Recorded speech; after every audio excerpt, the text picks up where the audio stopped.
Welcome back. Alzheimer's disease does not only affect the patient, it can also affect the entire family. Often a loved one turns into a caregiver, sacrificing all of their life for someone else. Dan Gerke, one of those loved ones, turned caregivers. Thanks so much for joining us this morning. Your wife Denise was diagnosed in 2012, is that right? That's correct.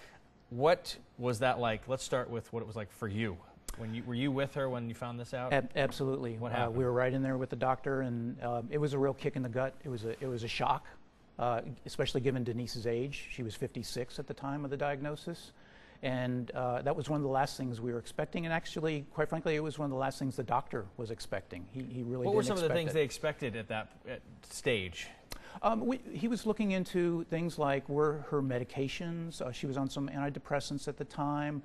Was it an emotional thing maybe that was causing some of these symptoms? I'm sure a lot of people go through the same thing where the last thing on their mind, especially at that age, is Alzheimer's.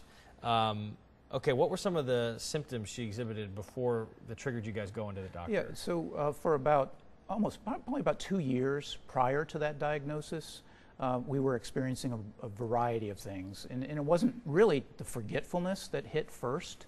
It was things like she would be driving and just be completely unaware of where she was, just kind of lost track of where she was. And she would call me on the phone and say, Dan, can you help me get to this place? And so there was that. But the real telltale was that she was in business, in sales, and she was developing a business plan. And I was helping her with bits and pieces of it. I went to bed about 11 o'clock one night, woke up the next morning, come out at 6 in the morning to the dining room table, and she's still there working on it.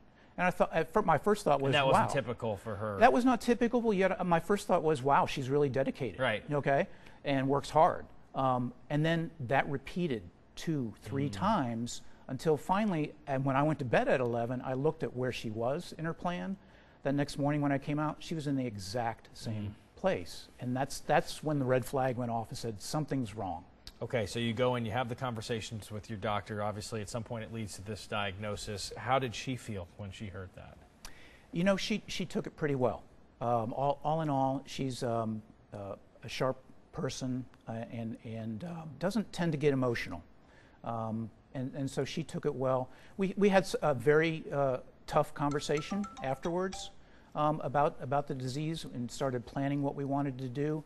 And at the end of that conversation, I said to her, though, what's your biggest fear with this disease? And she said, when it gets bad enough that I can't remember my kids' names, that they stop coming to see me. And that was just so incredibly hard to hear. So where do you go from there when you're at that point? This is 2012. 2012. You've digested the emotion of it. Now it's, okay, what do we do to tackle this? Exactly. Well, first it's educating myself about the disease. I didn't even know how to spell it at that point. And you probably were trying to educate yourself at light speed, right? Exactly, yeah. Exactly. So I went on the internet, started researching it, and one of the first websites I came to was the Alzheimer's Association, and just dove into that website, read through all the information, and then also talked to our doctor as well.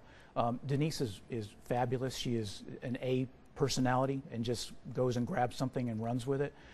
Even after our doctor visit where we got diagnosed, she walked out of the doctor's office and started grabbing flyers that were in the office about Alzheimer's disease. So how do you know, I guess it's been 4 years now, how has it progressed? Take me through that journey.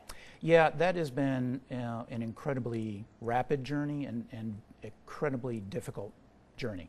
As Leslie mentioned, those that typically have the younger onset progress much faster, and Denise is progressing extremely, extremely fast. So we've gone from simple forgetfulness of where my sunglasses are or where my keys are, things like that, to losing the ability to rationalize, to function, to figure out how to make a sandwich, to the point where right now she needs 24/7 care. While I'm here, we have a companion care person at home watching her, and she's gotten to the point where she's doing things like putting things in her mouth. Communication virtually doesn't exist, and she's really begun to forget who I am at times too. And I mean, I can't even imagine. How have you dealt with that? And your children? You said you had children, right? Yeah. That's been, yeah, very, very tough. How old are your kids?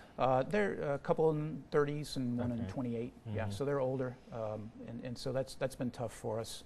And at the same time, it's maybe odd, but I've gotten used to it, and you just literally go with the flow. If she can't remember my name or calls me a different name, I just go with it. Just keep going, moving on.